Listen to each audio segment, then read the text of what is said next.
글로리를 보셨나요 혹시? 네. 예. 저는 보지는 않고 쇼트 영상하고 사람들이 하도 이제 얘기를 하니까. 예. 그 다음에 그런 비슷한 류의 이제 학폭 관련된 영화들이 많죠, 드라마들이. 그걸 보면 좀 기분이 시원하셨어요?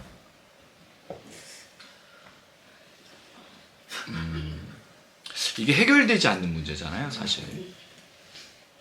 이제 정당하게 잘못된 사람들에 대한 심판, 그리고 그들에 대한 응당한 대가가 치러지면 우리가 이 세상을 사는데 큰 어려움이 없을 거예요. 그게 이제 나타나지 않으니까 이제 우리가 괴롭죠.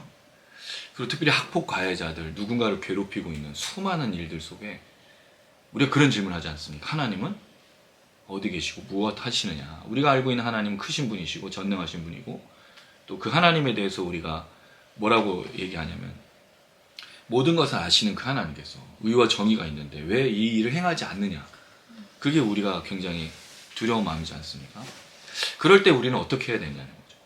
최근에 이제 또 그 암살자 영화가 또 나왔어요. 이 길복순, 예.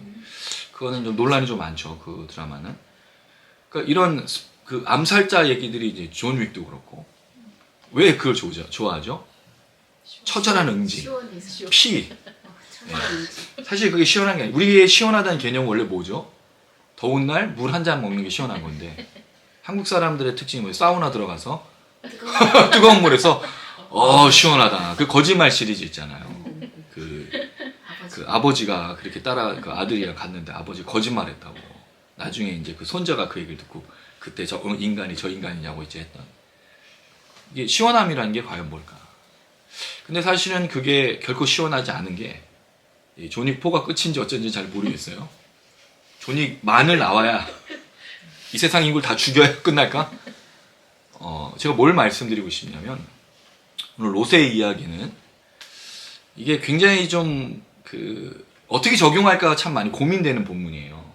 그리고 이게 이제 동성애에 관련된 얘기이기 때문에 동성애를 막 한참에서 멸망받은 그 얘기를 하는데, 그것도 좀 조심스럽고, 그 다음에 이제 제가 사실은 22절까지를 하려고 했는데 내용을 다루다 보니 오늘 22절까지 할 수가 없어서 이 롯의 이야기를 3주로 이렇게 나눠서 다음 주 22절까지 볼 건데, 부활절과 맞춰서 저희는 다음 주가 부활절이니까 도망하다라는 그 이야기를 좀 다음 주에 드릴 거예요.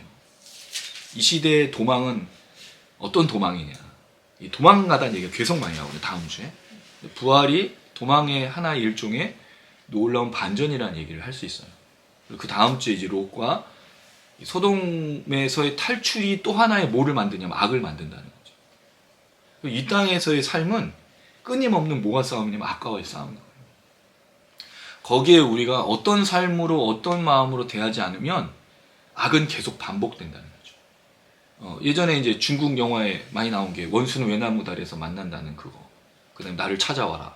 그 무술을 연마해서 복수. 그 복수가 끝이 아닌 거죠. 그 아버지에게 복수하면 그 아들이, 그럼 저 상대방 아들이 보고, 복수는 끝이 없어요. 그 복수라는 것 자체는 이 땅에서 끝이 없습니다. 그럼 우리 이 시대는 어떻게 살아가야 되냐. 굉장히 많은 얘기를 던져주고 있어요, 이 롯의 이야기가.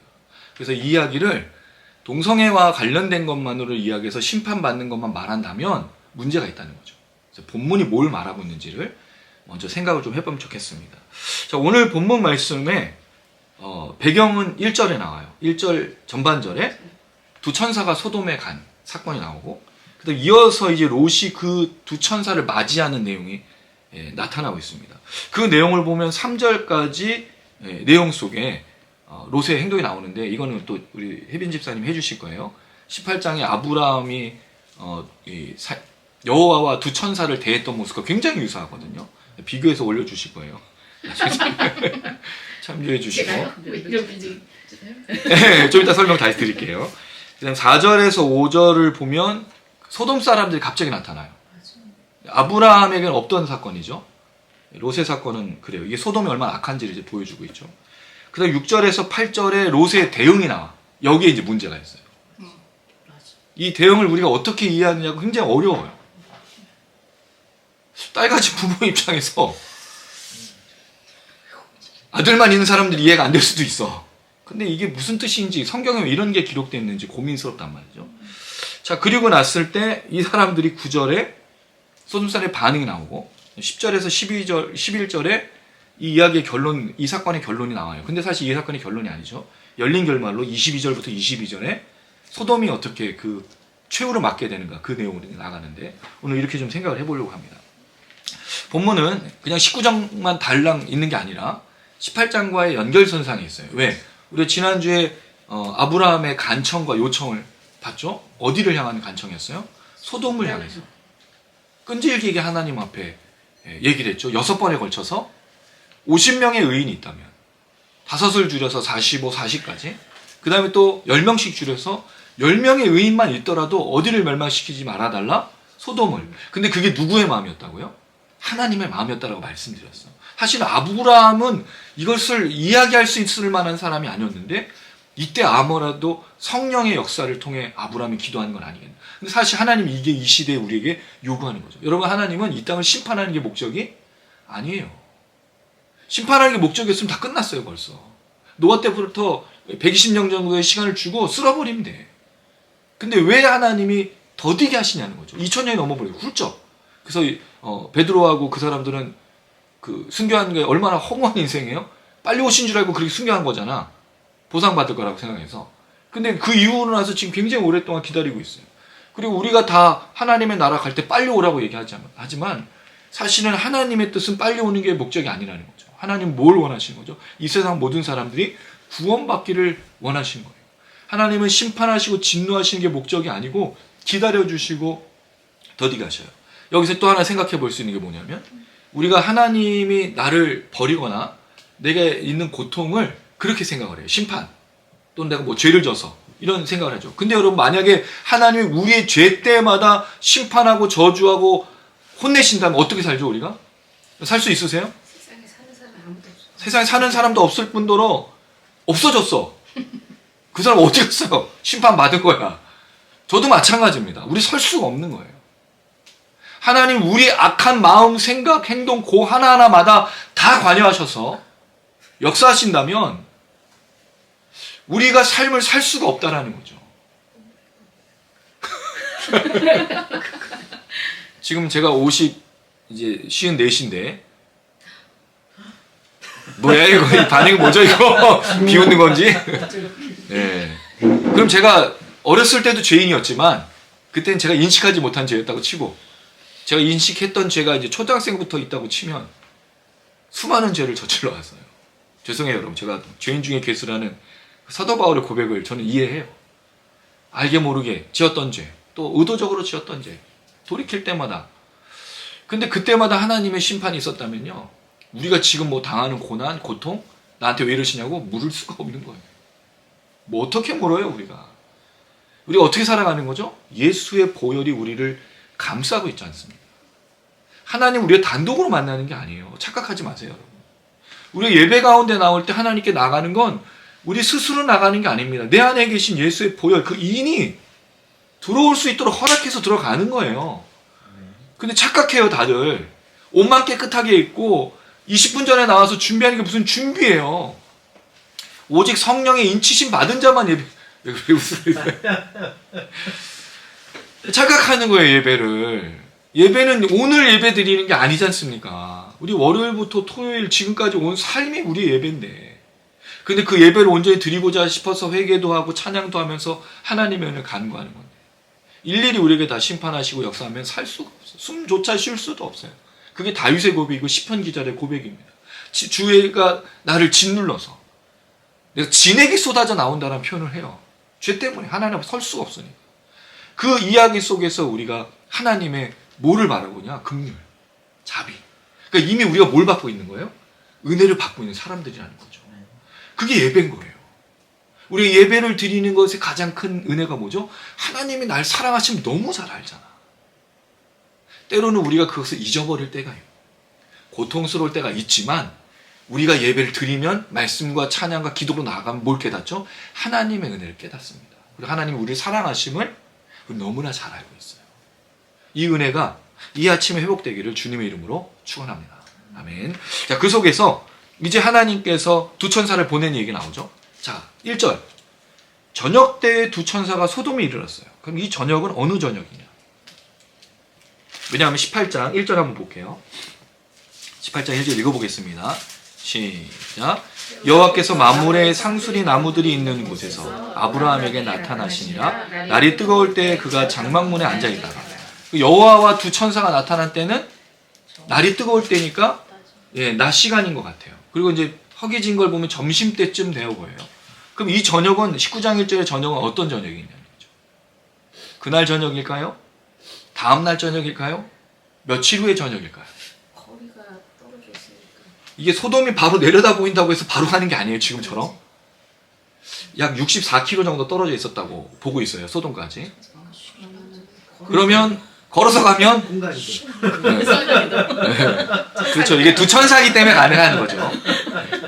근데 이제 만약 사람이었다면 그날 저녁은 아니게 되는 거고. 근데 마치 성경은 그날 저녁처럼 읽게 하잖아요. 천사가 이동했을 가능성이 큰 거죠. 왜? 이게 지금 급하게 구원을 해야 되기 때문에 하나님의 구원의 역사가 이렇게 속히 이르는 걸 보여주는 이 시간을 말하고 있다는 거죠. 뜨거운 날, 그리고 그날 밤처럼. 하나님의 이 기도를, 아브라함의 기도를, 아브라함의 간청을 바로 들으시는 하나님. 하나님이 제일 기뻐하시는 기도가 이겁니다. 하나님의 뜻대로 하는 기도가 뭘까요? 사람을 살리는 기도입니다. 사람을 살려달라고 말하는 게 하나님이 원하시는 기도예요. 그래서 우리가 예배 드리는 거예요. 쟤를 죽여주세요. 없애주세요.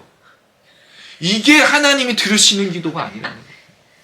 물론 심판에 대해서 잘못한 것에 대해서 말할 수 있습니다. 당연히 그래야 돼요. 촛불도 들고 횃불도 들고 일어나서 잘못된 것에 부정한 것에 대해서 말해야 되는 거예요. 침묵하는 게 다가 아닌 겁니다. 반드시 해야 돼요. 요새 개교회 지금 교계에서도 일어나고 대학생들도 말하고 있고 또 정의구현 사제단도 이야기하고 움직이고 아주 좋은 현상들이에요. 그러나 우리가 누굴 죽일 수는 없다는 거죠.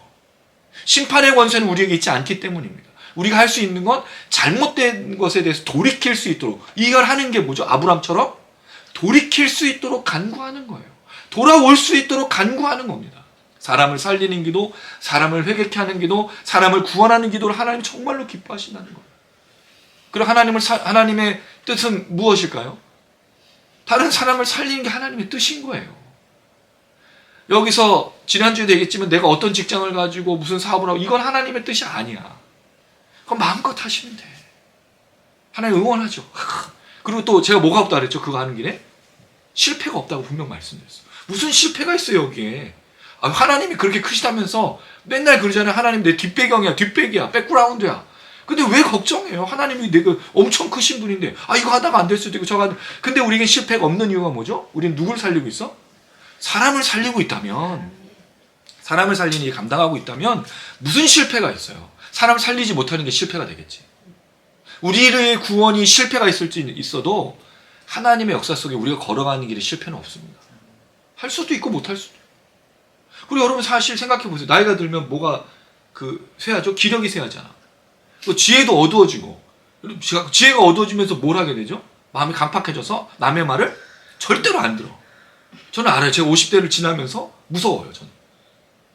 남의 말을 안 들을까 봐 너무 무서운 거예요. 기성세대가 된다는 거. 근데 이미 기성세대인 거잖아요, 제가. 제가 아재인 거예요, 아재. 어쩔 수 없어. 그건 시간이 지나면서 생각이 유연하지 않아요. 근데 요새는 젊은 아재들도 많아. 젊은 꼰대들도 굉장히 많아. 유연하지 않다라는 거죠. 유연한 건 뭐예요? 다른 사람을 받아들이는 거잖아요. 다를 수 있다라고 얘기하는 건 틀린 건 아니잖아요. 성경의 사람들, 하나님의 사람들은 절대로 이게 뭐죠? 이렇게 고립되지 않아요. 근데 교회 다니는 사람들의 특징이 뭐죠? 이거 아니에요, 이거? 정사각형에 갇혀서 틀에 사로잡힌 사람? 율법주의. 우린 그렇게 배운 거예요. 주일 성수, 술 안 먹고, 담배 안 피고, 이런 거 잘하는 거. 그게 아닌 거죠. 네, 오늘 많은 웃음이 있는 게. 네. 그게 아니에요. 그 틀이 아니라. 배웠나 봐요. 네. 진짜 우리가 가져야 될 건 그게 아닌 겁니다. 진짜 우리가 가져야 될 건 뭐죠? 사람이 다르다는 거죠. 그리고 하나님이 제일 기뻐하시는 건 사람을 살리는 거예요. 우리 딸은 경찰이라는 직업을 해요. 경찰은 뭐죠? 민중의 지팡이. 이미 됐어. 좋아요. 네. 남의 그 꿈을 응원해요. 누군가를 이롭게 하는 거잖아요, 경찰이. 그렇지 않은 지금 세대 속의 모습이 안타까운 것뿐이지만 우리 주아를 통해 그 땅에서 이런 일들이 일어났으면 좋겠어요. 진짜 경찰이 경찰이에요. 누군가를 돕는 게 경찰인 거죠. 사실 그게 우리가 하는 직업이에요. 우리 아내하고 또 우리 수빈 집사님 남을 돕는 일 하고 있는 거죠. 사실 몸 맞춰서. 그 사람들은 막 컴플레인도 하고 왜 이러냐고 할 수 있지만 다 그런 걸 들어주는 거예요. 우리 또 혜빈 집사님도 만만치 않지. 모든 환자들이 와서 별 얘기를 다 하잖아. 거기 물어볼 것만 물어봐야 되는데 다른 얘기도 물어봐. 그래서 다 대답을 해줘야 돼. 우리 또 저는 안 해요. 아니 경기사는 안 해주신대요. 예, 경기사는 학생들 잘라. 근데 이제 우리 경기사님은 공부를 가르치는 분이니까 공부를 똑바로 하라고 뭐가 될래 얘기하면서 너 그렇게 공부해서 되겠어라고 누가 얘기하겠어요 요새. 바른 말 해주시는. 바른 말 해주시는 거죠. 또 우리 하집사님 또 오집사님도 하시는 일이 사람 살리는 일이고 하집사님 통해서 참 많은 분들을 만나서 하나님 살아계심을 경험하고 있어요. 우리 웅집사님 얼마나 좋아요. 사람이 너무 좋잖아. 사람을 너무 많이 살려서 문제야. 또 우리 유선이 디자인으로 사람 살리고 우리의 모든 직업이 다 그래야 되는 거예요. 사람 살리는 거. 그런데 이 저녁 때 천사가 왔죠. 자, 그래서 롯이 이제 이 천사를 맞이하는 그런 부분이 나타나고 있어요. 19장 1절 말씀을 한번 읽어볼게요. 그 마침 롯부터 시작. 마침 롯이 소돔 성문에 앉아 있다가 그들을 보고 일어나 영접하고 땅에 엎드려 절하며. 자, 여기 보면 마침이라는 말은 사실 없는 말이에요. 분사라가 되어 있는데 그 천사가 이르자마자라고 하는 건데 이르자마자 롯이 뭐 했다라는 것이 이제 되겠어요. 소돔 성문에 앉아 있어서. 자, 소돔 성문에 왜 앉아 있을까요? 이게 되게 중요한 표현이에요. 당시 성문에 앉아 있었다는 말은 지도자나 어떤 그런 귀족이나 그런 계층의 이야기를 할 수 있는 거예요. 왜냐면 거기 앉아서 주로 성문에서 사람들하고 무언가를 대화하고 해결해주는 역할을 하는 게 성문이거든요. 그래서 성문에 앉았다라는 말은 무언가 해결해주는 사람이라는 것을 볼 수 있어요. 성문에 앉아 있었죠. 자, 거기에 그들을 보았죠. 일어나서 영접했어요. 여기까지 누구랑 똑같죠? 아브라함이랑 똑같아. 자, 그 다음에 땅에 엎드려 절했어요. 사실 아브라함은 절하지는 않았어요. 그냥 굽혔죠. 근데 사실 절하지 않았어. 롯도 똑같이 얼굴을 땅으로 숙였다는 뜻이에요. 똑같이. 아브라함처럼 롯이 지금 하고 있어. 자, 질문. 도대체 이 사람들이 누군 줄 알았기에 롯이 반응했냐는 거예요. 또 하나. 아브라함은 이들이 누군기 때문에 주라고 말하고 있어. 또 더 뒤에 보면 롯은 또 자기를 뭐로 표현하죠? 이 사람들 앞에? 종이라고 표현해요. 그럼 이 사람들이 지금 뭔가 느껴졌다라는 거죠. 그래서 아브라함도 정말 지극히 극진히 이게 부지불식간에 나그네 대접한 게 아니에요. 아무리 봐도.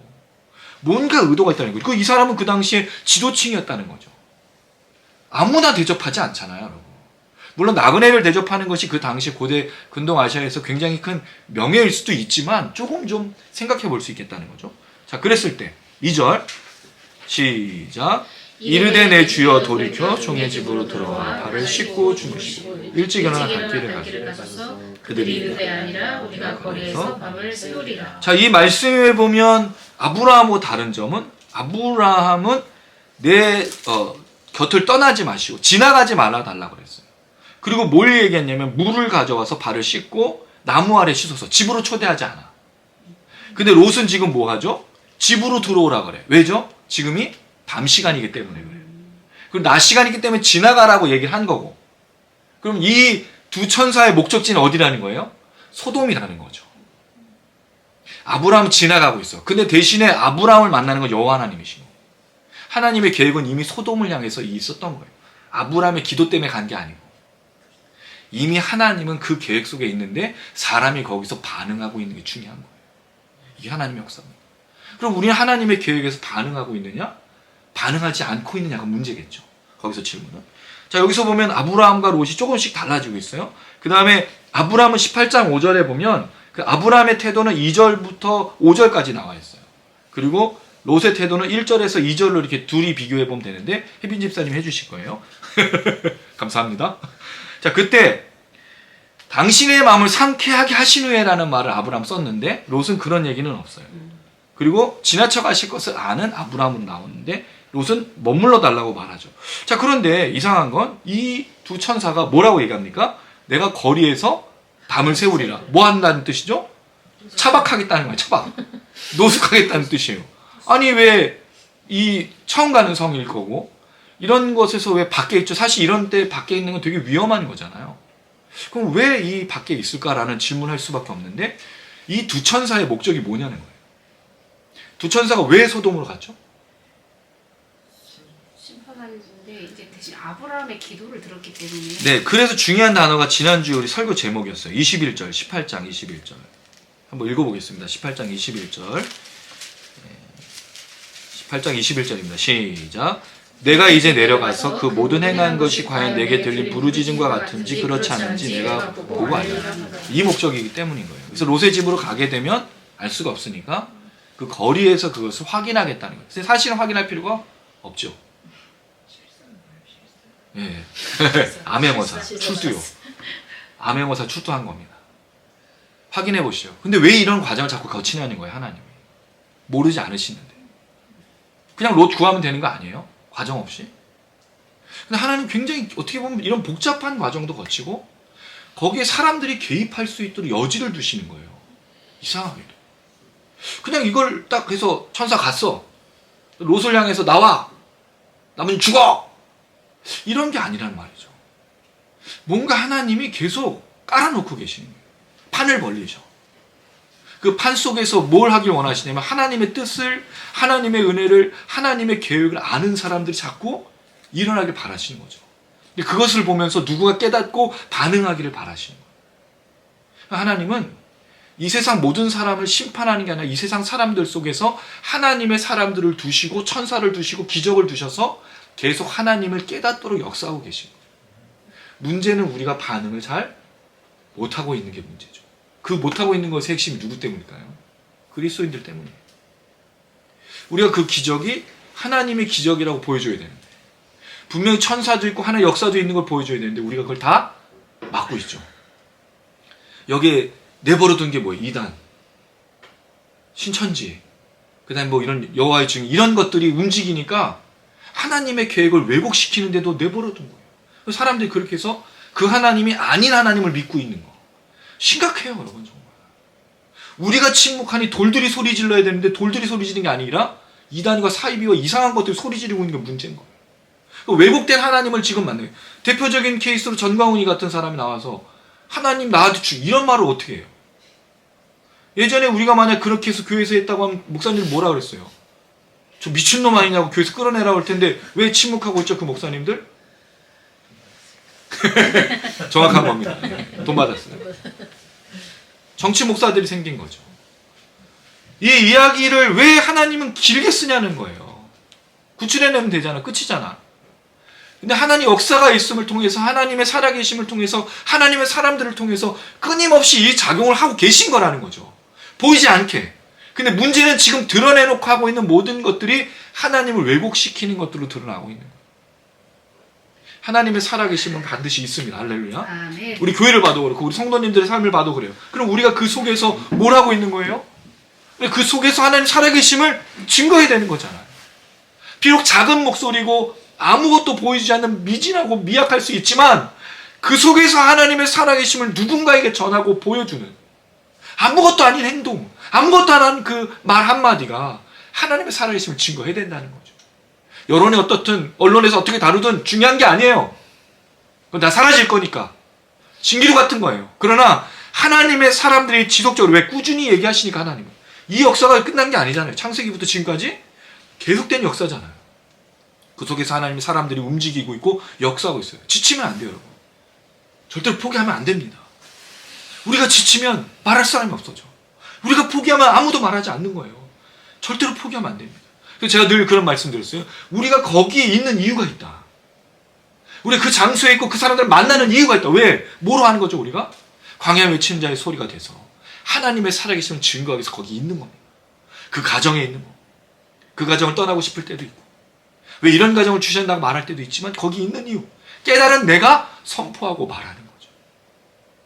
그래서 쉽진 않지만 이 역사로 살아갈 때 분명히 하나님 누군가로 듣게 하시는 그 역사를 우리를 통해서 이루시는 거죠. 그 일에 쓰임받는 우리 모든 성도님들 되시길, 영상 시청하시는 분들 되기를 주님의 이름으로 축원합니다. 그게 역사인 거예요. 그게 역사. 자, 그랬을 때 롯이 간청해요. 여기 3절에 보면 간청하다는 말이 나오는데 이 단어가 어떤 단어와 같은 단어냐면 9절에 보면 롯을 밀치다. 군중들이 밀치는 게 나와요. 똑같은 단어야. 그럼 사실 이 롯이 얼마나 붙들고 늘어졌냐는 거죠. 그냥 간청한 정도가 아니에요. 붙들고 늘어진 거예요. 밀칠 정도가 된 거예요. 강압적으로. 그러니까 그제서야 돌이켰어요. 그 집으로 들어왔죠. 식탁을 베풀고 무교병을 구우니 그들이 먹으니라. 여기서 아브라함과 다른 점이 뭘까요? 먹을 것에 차이가 있어요? 집도 차이가 있고 누가 준비하느냐의 차이가 있어요. 아브라함은 곡식은 먹는 밥 같은 종류는 사라에게 부탁했고 그 다음에 소고기 요리는 하인에게 부탁했는데 여기 롯이 다 해. 아내는 어디 간 거예요? 딸들과 하인은 어디 갔을까? 그냥 그런 생각이 들어요. 물론 롯이 안 했을 수도 있어요. 근데 이게 지금 어떤 상황을 보여주고 있는 것은 아니겠는가? 그런 좀 생각이 듭니다. 나중에 롯의 아내는 소돔에서 나오지 못하죠. 두 딸도 롯과 함께 악한 일을 저지르는 데 쓰이고 있다는 거예요. 참 안타까운 가정이에요. 구원은 받았으나 진짜 구원받은 백성이니까 그 롯이 의로워서 구원받은 게 아니라는 걸 여실히 보여주고 있는 아주 놀라운 말씀이에요. 사실은.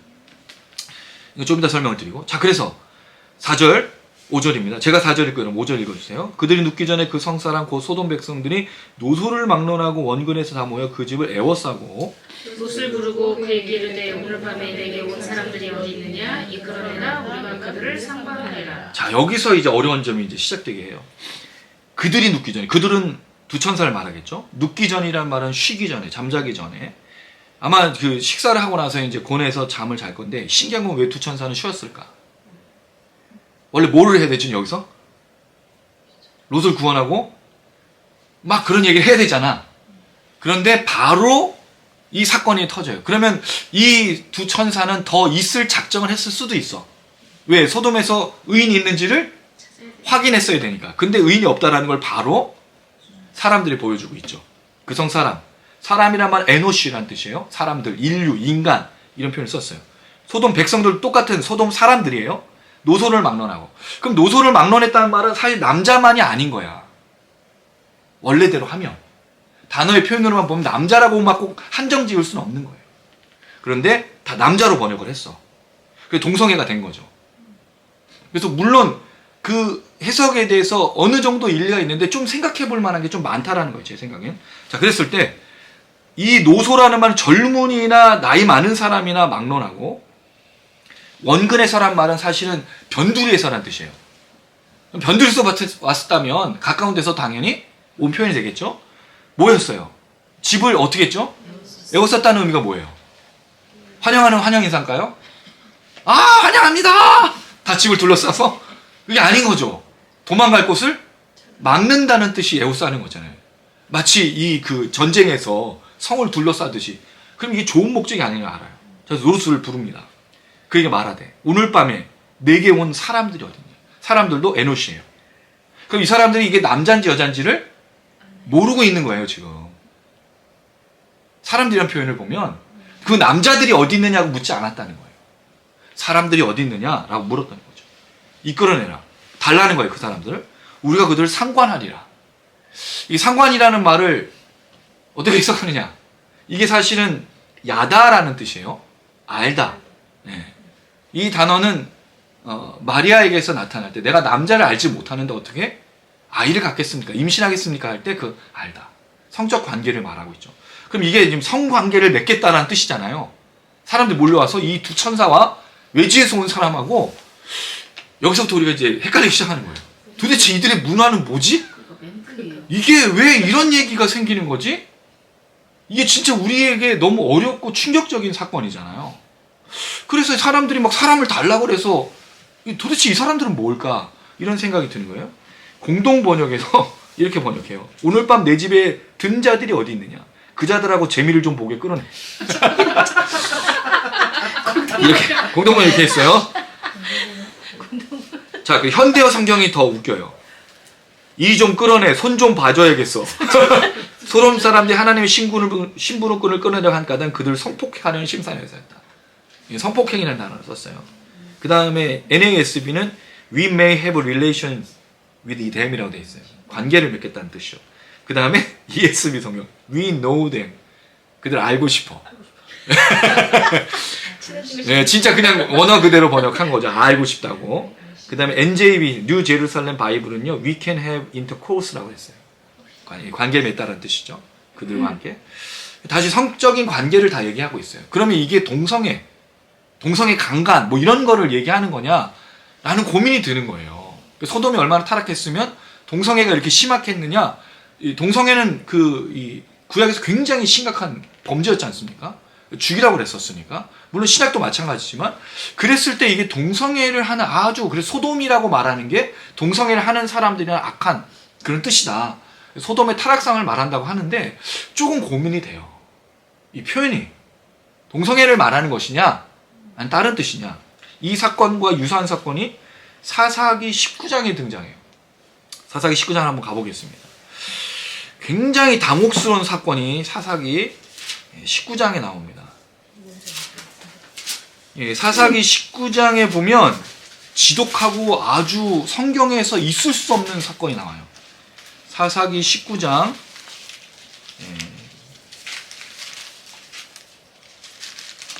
사사기의 거의 끝을 이루는 이 표현이 나오는 이유가, 이 사건은 그들에게 왕이 없음으로라는 걸 표현해주는, 자기 소견에 옳은 대로.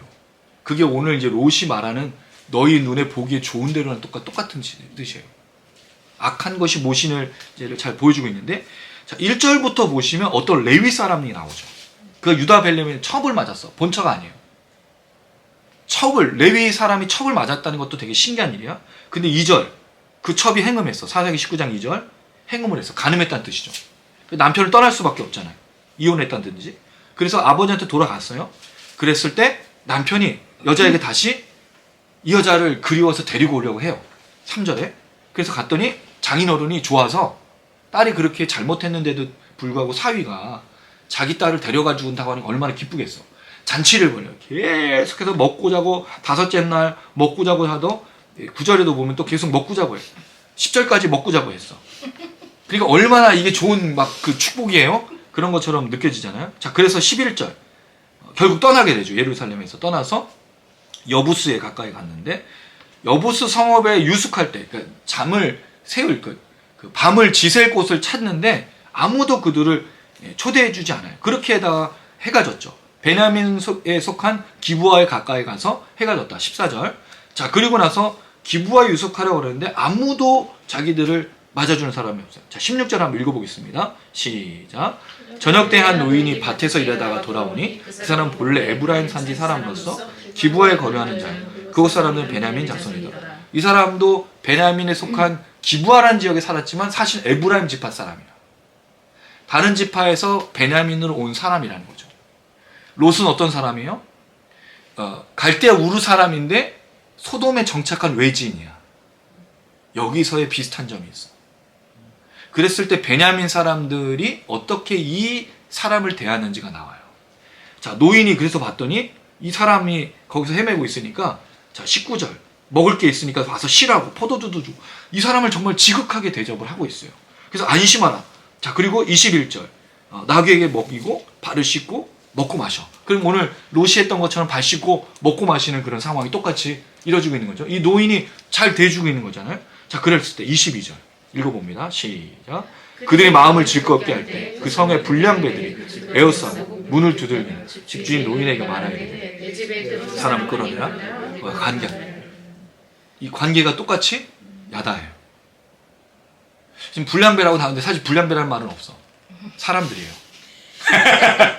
하는 짓이 불량배니까 불량배라고 붙인 거지. 사람들이 왔어. 그 베냐민 사람들이. 소돔 사람들이나 베냐민 사람들이나 똑같아. 놀랍게도 이 사람들은 하나님 섬긴 사람들이고, 소돔 사람들은 하나님 섬긴 사람들이 아닌데. 그럼 이 이야기가 왜 나왔을까? 저는 그런 생각이 드는 거예요. 이 사람도 에브라임 지파에서 지금 베냐민 와서 정착한 외진인데, 거기서 무언가를 해서 그 베냐민 사람들에게 안 좋은 영향력을 끼쳤다. 안 좋은 영향력이라는 건 베냐민 사람들이 싫어한 거겠지. 그랬을 때 그 손님들이 찾아왔을 때 그들을 내어놓으라고 말하는 모든 것이 담겨져 있는 태도가 아닐까. 왜냐면 롯도 똑같이 얘기해요. 사람들이 이 사람 찾아와서 너가 우리의 재판관이 되려고 해? 네가 정의를 부르짖어? 너는 단지 거류민에 불과하다고 얘기를 하고 있어요. 그럼 소돔 사람들 속에 들어가지 못했다는 걸, 롯이. 그럼 부자였잖아. 불을 거머쥐고 와서 거기에 정착했으니 소돔 사람들이 굉장히 좋지 않게 봤다는 것을 생각했어요. 그랬을 때 이 사건으로 엮어서 함께 무언가 롯도 없애버리고자 했던 그런 모습이지 않겠는가라고 그냥 생각하는 거예요. 물론 이 표현이 틀렸다고 보는 건 아닙니다만 이 이야기 속에. 자, 근데 이랬을 때 23절 집주인이 말합니다. 내 집에 나쁜 짓을 행하지 말라. 자, 24절 한번 읽어볼게요. 이게 얼마나 충격적인 얘기가 또 나오는지. 24절 시작. 보라 여기 내 처녀딸과 이 사람의 첩이 있은즉 내가 그들을 끌어내리니 너희가 그들 욕보이든지 너희 눈에 좋은 대로 행하되 오직 이 사람에게 이런 망령된 일을 행하지 말라. 지금 롯의 행동이나 이 노인의 행동이랑 똑같아. 여긴 자기 딸뿐만 아니라 첩까지. 그 다음 여기 표현이 뭐가 똑같이 나와요? 눈에 좋은 대로. 그럼 지금 자기 딸과 그 레위인의 첩을 자기들이 살기 위해서 주겠다는 뜻이잖아요. 그렇죠. 그래서 이게 고대 근동 아시아에서는 손님을 정말로 지극히 정성을 대해야 되기 때문에 이렇게 여인들을 다뤘다라고 이야기를 해요. 그래도 우리가 좀 납득이 되지는 않아. 그랬을 때 이제 에스키모들이 손님이 오면 자기 아내를 주는 그런 게 있다는 풍습을 들어보신 적 있죠? 근데 정확하지는 않대요. 그게 진짜인지 아닌지는 모른대. 그런데 그런 일이 있었대요. 자기 아내와 다른 사람의 아내를 바꿔치기도 해서 공유를 했었던. 왜냐하면 에스키모들이 불륜과 뭐 이런 거에 성적 지식이 없어서가 아니고 척박한 환경에 살았기 때문에 아이를 낳을 수가 없었던 것 때문에 그 풍습에서 출산할 수 있는 여인을 통해 자기 아들을 낳았고 자녀를 이렇게 했다는 그런 얘기가 있어요. 이게 이제 그런 의미는 아니니까 납득이 안 되잖아요, 여러분. 여러분 이게 얼마나 충격적인 사건이에요. 그랬는데 무리가 듣지 않죠. 그래서 레위인이 자기 첩을 줘버려. 노인의 딸은 주지 않아. 왜 이 첩을 주고 자기는 살아났을까요? 간음한 그 여인을 버리고 있는 거예요. 그랬을 때 25절 밤사이 사람들이 그 여자와 관계하고 능욕해서 새벽 이명에 놓았어. 26절 읽어봅니다. 시작. 동떨 때 여인이 자기의 주인 있는 그 사람 집문에 이르러 엎드러져 밟기까지 거기에 엎드러져 있더라. 죽은 거예요. 충격적인 사건인 거죠. 그래서 이 여인의 시신을 수습해서 12조각으로 여인을 나눠요. 시체를. 그거를 전 지역에 다 보내. 그 다음에 나오는 사건이 뭐냐면 베냐민 지파 기브아 족속을 멸하기 위해서 이스라엘 백성들이 모여요. 40만의 군사가. 그랬을 때 베냐민이 기브아를 내줘야 되는데 자기 지파라고 내주질 않아. 2만 8천 명인가 6천 명이 싸워. 베냐민에 다 죽죠. 아주 슬픈 역사. 지금 레위인이 한 것도 잘못된 방법이에요. 결국 그 끝이 뭐냐? 이런 악한 일들이 일어나고 있는 것을 보여주고 있어요. 그런데 오늘 놀랍게도 롯의 사건에 이 사건이 일어나고 있다는 거죠. 그래서 우리가 이해는 나지 않아. 제가 볼 때는 동성애냐 아니냐보다 더 중요한 게 사실은 이 롯의 사건 속에는 잘 드러나지 않지만 사사기의 사건 속에서는 여자를 취한 걸 보면 이 사람들이 지금 남자를 취하겠다는 것보다 남자인지 여자인지 모르니까 데리고 와라. 그래서 우리가 재미를 보겠다. 그런 뜻을 갖고 있다는 거죠. 유사한 걸 보면 결국에 자기 철을 주고 딸을 줬을 때 그 첩을 줘서 그 일이 난 걸 보면 이런 유사한 광경이 생기고 있는 것을 볼 수 있다는 거예요. 그래서 저는 이게 꼭 동성애만이 아니라 실제적으로 이 소돔의 악함이 얼마나 드러나고 있는지. 왜? 외지인이니까. 이 롯의 손님이니까 더 이렇게 해야겠다고 마음을 먹고 이들이 지금 포위해서 이 악함을 이루려고 하는 거죠. 자, 그랬을 때 6절에서 7절입니다. 롯이 문 밖에 물을 나가서 여기 표현이 나와요. 뒤로 문을 닫아. 뒤로 문을 닫다는데 무슨 뜻이죠? 예, 이게 롯이 지금 손님을 지키기 위한 행동으로 드러나고 있는. 자기가 문 앞에 딱 선 거야. 못 들어가도록. 대단한 롯이죠. 청하오니 내 형제들아. 여기 형제들이라고 불렀어. 왜죠? 이 소돔에 산지 오래가 됐어. 그리고 아내도 소돔 사람으로 보여요. 왜냐하면 갈대우르에서 하란에서 나올 때는 롯이 결혼한 상태가 아니었는데 소돔에서 정착하고 있을 때 아브라함이 롯을 구하러 가잖아요. 그때 표현을 보면 부녀들이 나와. 그럼 그때 아마 롯이 결혼하고 그의 아내와 딸들이 있었던 것으로 보여진다는 거죠. 그럼 지금 이 여자는 소돔 사람일 가능성이 커요. 이런 악을 행하지 말라. 악을 행하지 말라가 아니라 악해지지 말라는 뜻이야. 악하지 말라라는 거죠. 막아서서. 이들을 향해서 해요. 여러분 이 롯의 외침은 얼마나 중요합니까? 사람들이 지금 하려고 하는 행동이 얼마나 추악하고 더럽고 괴로운 일이에요. 그럼 뭐 해야 되죠? 외쳐야 된다는 거예요. 롯처럼. 악한 짓 하면 안 돼. 이건 더러운 짓이야. 잘못된 짓이야 라고 반드시 얘기해야 된다는 거죠. 근데 문제가 뭐냐? 그 다음에 있어요. 8절 시작. 내가 남자를 가까이 하지 아니한 두 딸이 있노라. 청하건대 내가 그들 너희에게 이끌어내리니 너희 눈에 좋을 대로 그들이 행하고 이 사람들 내 집에 들어왔은즉 이 사람들에게는 아무 일도 저지르지 마라. 악을 향해서 외치는 거는 되게 중요했어요. 근데 그 방법이 뭐냐는 거예요. 방법이 악하잖아. 이게 하나님 원하신 방법이었을까요? 근데 참 재밌는 건 이렇게 두 딸에서 얘기했죠. 근데 나중에 두 딸이 아버지하고 함께 구출돼서 나와. 그리고 아버지하고 관계를 또 맺어. 이 진짜 골 때리는, 이게 말도 안 되는 이 사건이 뭐냐면, 그럼 두 딸은 그렇게 취급을 받아도 괜찮다고 여겼을까? 이런 생각이 들 정도인 거예요. 이게 당시의 문화였기 때문일까? 그리고 롯은 왜 이런 방법을 제공했을까? 성경 어디에도 없는 방법인데 이게 반복되는 걸 보면 분명히 뭔가 있었다는 걸 우리가 알 수 있다는 거죠. 이 충격적인 방법. 롯이 제안하는 거예요. 눈에 좋을 대로. 좋을 대로가 좋다라는 뜻이 뭐죠 여기서? 토부. 보시기에 심히 좋았더라. 하나님의 판단처럼 이들에게 맡겨서 자기 두 딸에게 무엇을 해도 좋으니 이 손님만은 내버려 달라라고 그 방법을 제시하고 있는 거죠. 그러니 9절에 물러가라. 너는 어떤 사람이라고요? 소돔에 거류하는 거류민이고 나그네야. 근데 네가 지금 법관이 되려 하느냐? 이 법관이라는 말은 미슈파트라는 뜻이에요. 이게 어디 나오죠? 하나님께서 하나님의 나라가 어떤 나라인지를 보여주신다고 했어요. 19절, 18장 19절 읽어보겠습니다. 18장 19절 시작. 내가 그로 그 자식과 건석에게 명하여 여호와의 도를 지켜 의와 공도를 행하게 하려고 그를 택하였나니 이는 나의 여호와가 아브라함에 대하여 말한 일을 이루려 합니다. 이게 그냥 되는 얘기가 아니라 다 연결되고 있다는 거죠. 여기에 공도라는 말이 미슈파트, 정의예요. 재판. 그럼 지금 소돔이 소돔이 아니라 롯이 소돔에서 지도자로 누군가를 재판하기도 하고 누군가의 문제 해결해 주기도 했는데 지금 이 사람들이 네가 지금 우리를 재판하려고 하느냐라고 물어보는 거예요. 네가 지금 정의를 행하려고 하느냐? 그런데 이게 정의가 아니잖아. 이게 왜 정의가 아니죠? 나그네를 보호할 수는 있지만 누구는 보호하지 않아요? 자기의 두 딸을 내버려 두고 있으니까. 이게 무슨 정의예요? 이거 하나님의 나라가 아닙니다. 제가 왜 이 말씀을 드릴까요? 하나님 나라의 백성이라고 말하면서 의와 정의를 외치고 있는데 뭐를 행하지 않아? 정의를 행하지 않는다고요. 정직하지 않아. 진실하지 않아. 그럼 교회는 어떤 거여야 돼요? 교회 공동체는 어때야 돼요? 의와 정의와 정직과 진실이 있어야 되지 않습니까? 이게 하나님의 의잖아. 이게 예배잖아. 근데 여기 속임이 있고 숨김이 있고 거짓이 있고 타락이 있고 인자와 자비와 긍휼과 사랑도 없는, 이게 무슨 하나님의 정의와 의냐는 거예요. 지금 이 시대의 교회가 과연 의롭다라고 말할 수 있을까요? 근데 세상을 향해서 뭘 외쳐요?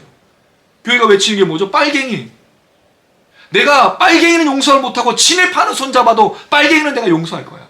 내가 신천지하고 손잡아도 저 사람은 내가, 이런 얘기를 하고 있잖아. 이게 왜 교회? 이게 왜 교회? 이게 왜 공동체? 이게 왜 정의예요? 이게 왜 의예요? 어떤 것도 의롭지 않고 어떤 것도 정의롭지 않은 이 시대의 교회의 모습이라는 거죠. 하나님의 뜻은 반드시 의와 정의로 풀어내야 됩니다. 정직과 진실한 방법으로 행하지 않으면 하나님이 응답하지 않아요. 결국 우리가 왜 응답이 없을까? 왜 교회 하나님이 이 시대에 무너져가게 만들까? 우리가 악하기 때문입니다. 우리가 선하지 않기 때문에. 하나님 거룩하시잖아. 하나님 선하잖아. 근데 우리의 방법은 선하지가 않아. 다 이런 얘기하죠. 건축을 해. 근데 그 건축하는 방법이 선한가요? 우리가 잘 아는 대형교회, 우리 교단의 대형교회, 법을 안 지키잖아. 그리고 버젓이 지금 불법을 저지르면서 그렇게 교회를 운영하고 있어. 세습하는 거. 세습이 잘못됐다 아니다 그걸 떠나서 세습 안 하기로 해놓고, 그럼 세습 안 해야지. 근데 세습해놓고 나서 내가 그렇게 한 말이 없다고 하고 세습을 반대하는 사람을 내쫓는 게 정의냐는 거예요. 그게 선이냐고. 그럼 교회가 아닙니다, 사실은. 지금 롯이 하고 있는 게 그래요. 얼마나 멋있어. 나그네를 딱 지켜서 딱 문에 딱 서서 내 뒤로 못 들어가. 그 골키퍼한테 하네. 내 뒤에 공은 없다. 이런 것처럼. 얼마나 멋진 표현이야. 근데 뭐라고 말해요? 말을 너희 눈에 좋을 대로 내 딸을 마음대로 해라라고 말하고 있다는 거죠. 이게 아브라함의 입에서 나오지 않아서 감사한 거. 물론 아브라함 자신이 없었으니까, 자식이. 이게 그 당시에 문화일 수 있어요. 근데 이게 악한 것인지 깨닫지 못하고 있다는 게 더 문제인 거예요. 다 이렇게 받아들이고 있잖아. 근데 이 사람이 말하는, 너를 해할 거야. 롯 비켜. 그 문을 부수려고 했어. 왜? 이들의 목적은 롯이 아닌 거예요. 누구에게 있어? 두 천사. 이 사람들이 누군지, 외지인들이 누군지 그들과 꼭 재미를 보고 관계를 맺고 알아보고 싶다고 이렇게 얘기하고 있는 거죠. 지독한데 지독한 거예요. 근데 여러분, 이 시대의 사람들이 그렇잖아. 악이 멈춤이 없어. 악은요, 저는 오늘 이제 이 본문을 준비하면서 악의 특징을 보게 돼요. 악은 끝이 없다. 악은 멈추지 않아요, 절대로. 폭주기관차 같아. 멸망을 때까지 달려. 그래서 우리 그걸 뭐라고 부르죠? 강팍한 거. 양심의 화인마저. 만약에 성령이 계시면 들려요, 소리가. 멈추라는 얘기가 들려. 근데 들리지 않는다는 건 죽어야 끝나는 거죠. 그걸 우리가 잘 아는 사람이 누구죠? 바로 바다에 수장돼야 깨닫잖아. 가룟 유다 목을 매야 깨닫잖아. 베드로에게 부인한 게 깨달아진 그 닭울음 소리가 들렸다는 게 얼마나 큰 은혜예요. 그럼 하나님의 음성이 들리는 건 진짜 놀라운 은혜입니다.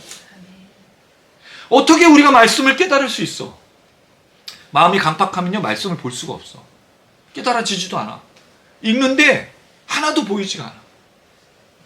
또 신기한 건, 그렇게 악한 짓을 하면 남이 뭐라고 해도 듣지를 않아. 절대로 안 들어. 고집불통이야. 그런 사람 있잖아요, 지금. 너무 안타까워 죽겠어요. 괴롭습니다, 사실은. 지금 우리가 살아가는 시대, 우리 국민들이 어떻게 살아가는지 전혀 관심도 없는 사람들이 지금 이 모습이래. 악한 것은 강팍하고, 그 다음 끝까지 가. 그 다음에 또 하나의 표현이 나와요, 이제. 그래, 그 사람들이, 누구죠? 천사들이 손을 내밀어서 롯을, 손만 나온 거야? 문 딱 열고. 영화에서 한 장면. 그때 막, 이 사람 막 문을 부수려고 막 달려들고 있을 때, 눈을 싹 해서 딱 문을 닫은 거죠. 영화의 한 장면으로 보면, 긴급한 상황에서 지금 확 하는 그런 모습. 이걸 보면서 그냥 그런 생각이 들었어요. 방주에서 하나님이 그 노아가 들어간 다음에 누가 문을 닫아주시죠? 하나님이. 그런 느낌이 막 들었어요. 11절 읽어봅니다. 시작. 문 밖에 물을 대손을 막론하고 그늘 어둡게 하니 그들이 문을 찾으라고 헤매었더라. 되게 신기한 사건이죠. 그 사람들이 바로 문 앞에 있었고 롯 앞에 있었는데, 대소라는 말은 크고 작음이에요. 무리가 많든 적든 다 눈이 어두워졌어. 눈이 어두워졌다는 말이 무슨 뜻일까요? 실명했다는 뜻인데, 아예 시력을 잃었다는 게 아니라 잠깐 눈이 어두워져서 문을 찾고 있는 거예요. 문을. 마치 미로 속에 들어가서 안 보이게 된 거예요. 자, 그래서 악의 특징이 뭐냐? 눈이 멀어요. 악은 눈이 머는 거죠. 판단하지 않아요. 강팍하죠. 그리고 뭐가 없어요? 정의가 없습니다. 이게 한국 교회를 분간하고 우리 자신의 삶을 분간하는 아주 중요한 방법이 돼요. 내가 악하지 않은지를 생각해야 돼요. 그리고 또 악의 특징이 뭐냐? 무리를 지어다녀. 절대로 혼자 죄를 짓지 않아요. 항상 무리를 지어. 왜? 무리 속에서 있으면서 의견을 강화하고 자신들의 악행을 함께하는 사람들이 있으니까 악하다고 생각하지 않는 거지. 그래서 선한 사람이 외로운 거예요. 아합과 이세벨의 시대에 엘리야 혼자 했잖아. 750대 1로 싸웠어요. 그리고 백성들이 있었고 그 속에서. 근데 악은 항상 무리를 지어 다녀. 그러나 나중에 알죠. 엘리야가 7,000명의 너와 같은 사람이 있어. 근데 다 어떻게 있는 거야? 같이 있는 게 아니라 흩어졌어. 외로운 싸움을 싸우고 있어. 근데 엘리야에게 정말 큰 위로가 됐을 거야. 너가 혼자가 아니다. 그 얘기는 무슨 말이죠? 하나님이 그와 함께 하신다는 뜻이야. 나머지 7,000명도 하나님이 함께 하신다는 뜻이에요. 그랬을 때 문을 찾느라고 헤매었더라. 결국 이 헤매므로 이 사건이 끝이 나. 결국 이게 악의 마지막 모습인데요. 오늘 말씀을 좀 정리하고 이제 마무리하겠습니다. 오늘 말씀을 통해서 우리는 롯을 구하러 온 두 천사의 이야기를 생각을 해봤어요. 하나님은 이 소돔의 악행을, 부르짖음을, 악한 것을 확인하기 위해서 지금 오신 거죠. 그런데 둘러볼 필요가 없이 이 악함을 바로 그날 알게 됐어요. 그러니까 바로 뭐를 하죠? 다음 주에 심판의 멸망을 하겠다는데, 심판과 멸망의 메시지가 아니고 이 롯에게 물어보잖아. 너와 관계된 사람이 누가 있느냐. 뭘 물어보는 거예요? 구원할 자가 있느냐를 물어봐. 하나님, 누가 구원받았으면 좋겠느냐, 누구를 심판했으면 좋겠느냐, 누구를 저주했으면 좋겠느냐, 누구를 멸망시켰으면 좋겠느냐고 묻지 않고 누구를 살렸으면 좋겠느냐고 묻고 있다는 거죠. 이게 하나님의 물으십니다. 이 시대의 악함 속에 우리가 해야 될 것이 무엇일까요? 우리는 누구를 살릴 것이냐를 생각하면서 걸어야 된다는 사실을 다시 한번 발견합니다. 그리고 우리가 하나님 앞에서 악한 자로 사는지, 마음이 강팍했는지, 눈이 멀고 있는지, 무리를 저 다니고 있는지 잘 우리 자신을 분별해야 됩니다. 결국 우리가 어디를 달려가고 있느냐, 우리가 무엇에 민감해야 되느냐. 히브리서 4장 2절 말씀에 이렇게 되어 있습니다. 하나님의 말씀은 살아있고 활력이 있어 좌우의 날선 어떤 검보다도 예리하며 혼과 영과 및 관절과 골수를 찔러 쪼개기까지 하며 또 마음의 생각과 뜻을 판단하나니. 우리가 말씀을 듣고 말씀을 읽는 이유가 여기 있어요. 내가 악으로 가고 있는지, 눈이 멀고 있는지, 무리를 져서 악행을 저지르고 있는지, 정의를 외치고 있지 않는지, 진실하지 않은지, 속이고 있는지, 거짓됐는지, 또 인자와 자비와 긍휼과 사랑이 있지 않는지 확인할 수 있는 방법이 무엇이다? 말씀이라는 거죠. 그래서 말씀을 읽는 거예요. 내 마음을 평안케 하기 위해서 말씀을 읽는 게 아니라 이 말씀이 나를 찔러 쪼개. 왜? 내가 말씀이 아니고서는 분별할 수가 없습니다. 오늘 롯에게도 이 하나님의 천사가 온 것도 하나님의 말씀을 전해주고자 온 거잖아요. 그래서 깨달을 수 있도록 그 역사를 하는 겁니다. 우리의 상태가 어떤 상태입니까? 이 말씀을 깨닫고 이 말씀을 듣고 있고 말씀대로 순종하는 상태인가? 그 말씀을 깨닫고 말씀이 들려주고 말씀 때문에 아파하고 말씀 때문에 괴로워하고 말씀 때문에 고통스럽고 말씀 때문에 회개하고 말씀 때문에 눈물이 흐르고 말씀 때문에 하나님 앞에 용서를 구하는 그 은혜가 있기를 주님의 이름으로 축원합니다. 이렇게 들려주고 깨달아지는 것이 얼마나 큰 은혜인지. 그리고 마지막으로 오늘 본문 말씀을 통해서 롯이 그 악에 대해 저항해서 그 사람들을 돕고 구원하려고 했을 때 어떤 방법을 쓰고 있냐는 거죠. 악한 방법으로는 악을 이길 수 없다. 그래서 로마서 12장 17절에 이렇게 되어 있습니다. 악에게 지지 말고 선으로 악을 이기라.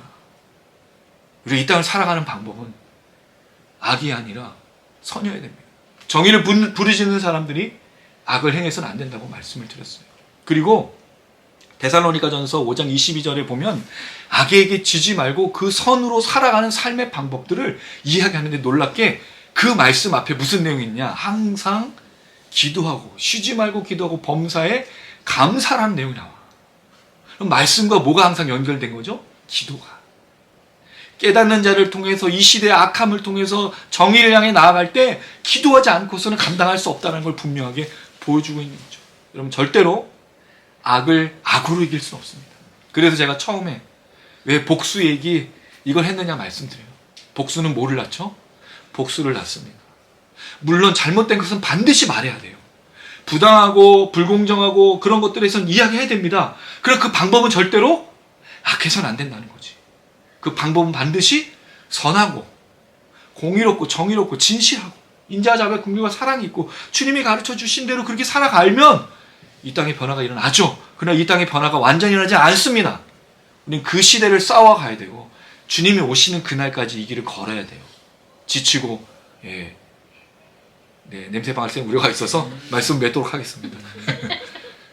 선으로 악을 이기시는 우리 모든 성도님들 되길 바랍니다. 여러분 쉽지 않아요. 그렇죠? 그럼요. 복수하고 싶을 거예요. 똑같이 갚아주고 싶을 겁니다. 그러나 그 사람들에 대해서 잘못된 걸 말하는 건 필요하지만 우리가 악의 지지는 말아야 됩니다. 저는 졌어요. 다시 회개하면서 늘 악의 지죠. 사실 분노의 마음, 복수의 마음, 우리 마음도 괴롭게 하고 지치고. 다시는 이 시대에 이 학폭 피해자 자살한 아이 그걸 뒤집어 엎는 얘기들, 정말 많은 사람들이 고통스러워하는데 괴로운 이 일들은 일어나지 않았으면 참 좋겠어요. 너무 안타까운 게 변호사가 출석하지 않아서 재판이 취소되는 사건도 생기는 게 있을 수 없는 거지 않습니까? 이거 우리가 보고 있다는 건 지금 이 악이, 롯의 방법이, 소돔 사람들이 움직이고 있는데 우리가 무엇을 해야 되면 더 도전하고 있습니다. 선으로 악을 이기시는 우리 모두가 되기를 주님의 이름으로 축원합니다. 아멘.